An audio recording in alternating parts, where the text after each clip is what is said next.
জানো তো, মাঝে মাঝে না মনটা খুব খারাপ হয়ে যায় এবং তোমরা নিজেরাও হয়তো এটা রিয়ালাইজ করবে।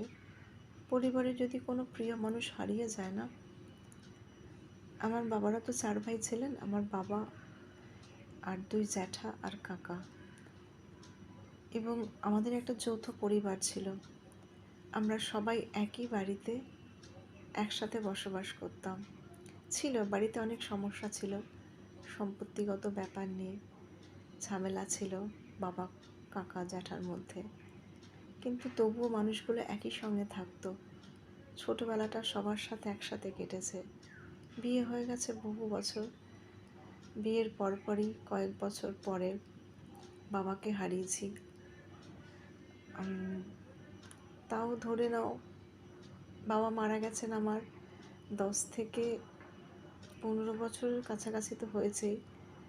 জ্যাঠা মারা গেছেন, তারপরে বড় জ্যাঠা, সবার আগে আমার বাবাই মারা গেছেন, তারপর বড় জ্যাঠা, তারপর ছোটো কাকা মারা গেলেন গেল বছর, আর গেল বছরই একদম বছরের শেষে মারা গেলেন আমার মেজো জ্যাঠা।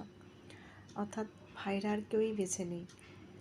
আমার জ্যাঠা কাকা বাবা কেউই আর নেই, প্রত্যেকেই চলে গেছেন। অর্থাৎ এই জেনারেশনের মধ্যে এখন আমরা রয়েছি।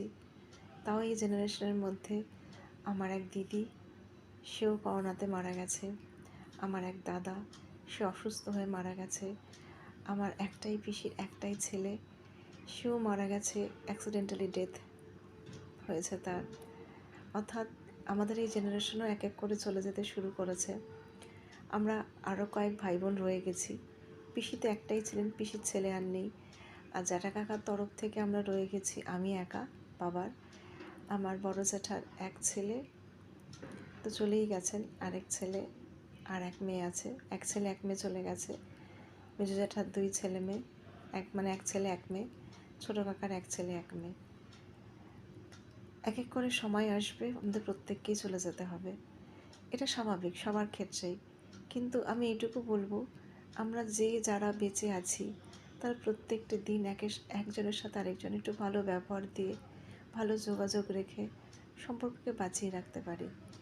কোনো ঘৃণা বিদ্বেষ এসবগুলোকে আমরা অবশ্যই দূরে ঠেলে দিয়ে সম্পর্ককে বাঁচিয়ে রাখলে পরে অন্তত মনে হবে যে না, আমরা যেটুকু সময় একে অপরের সাথে ছিলাম, পাশে ছিলাম, ভালোভাবে হেসে খেলেছিলাম। এটা আমরা চেষ্টা করলে সবাই করতে পারি, তাই না? চলো, টাটা।